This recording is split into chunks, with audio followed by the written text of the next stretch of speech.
आशीष दीवाना और दीपमाला के स्वर में यह गीत। ये जाने वाली का टूरा, अरे मोर संग उड़हरिया भागवे नहीं।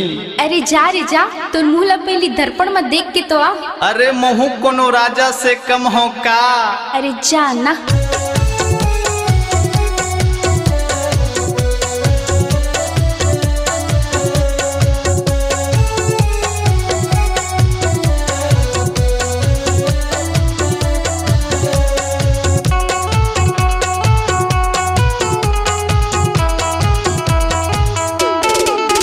मोटियारी टूरी वो तोरे नाव माँ, मोटियारी टूरी वो तोरे नाव माँ।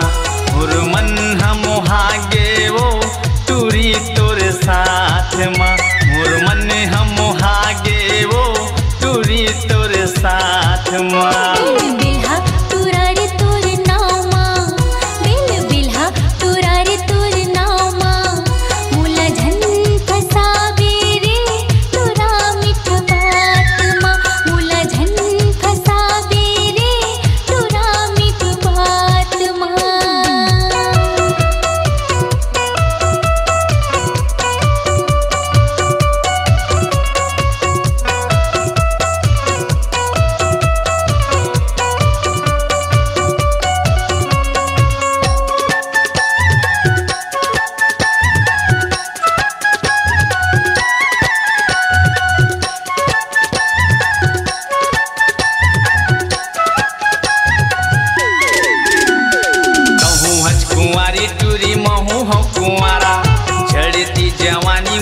झनकर वो इशारा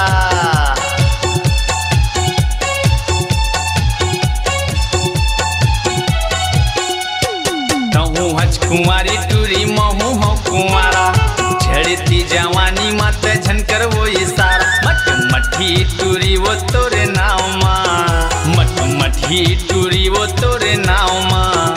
मुरमन हम हागे वो टूरी तोरे साथ माँ, मुरमन हम हागे वो टूरी तोरे साथ माँ।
सजे देखे रे हो सोलायो सिंगारो,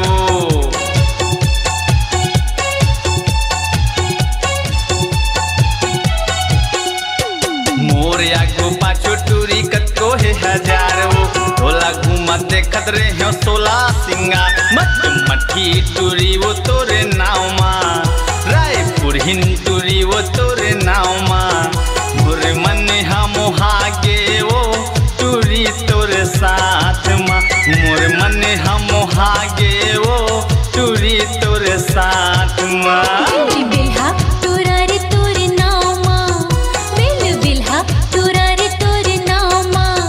मुला झन फसावे रे तुरा मिठ बात।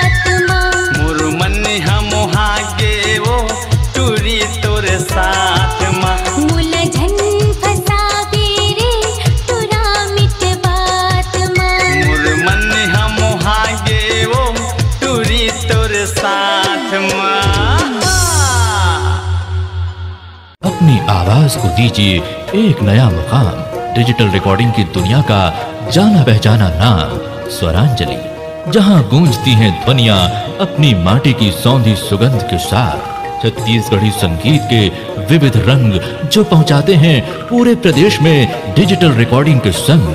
स्वरांजलि स्टूडियो, नेमीचंद गली नंबर 2, गंजपारा, रायपुर।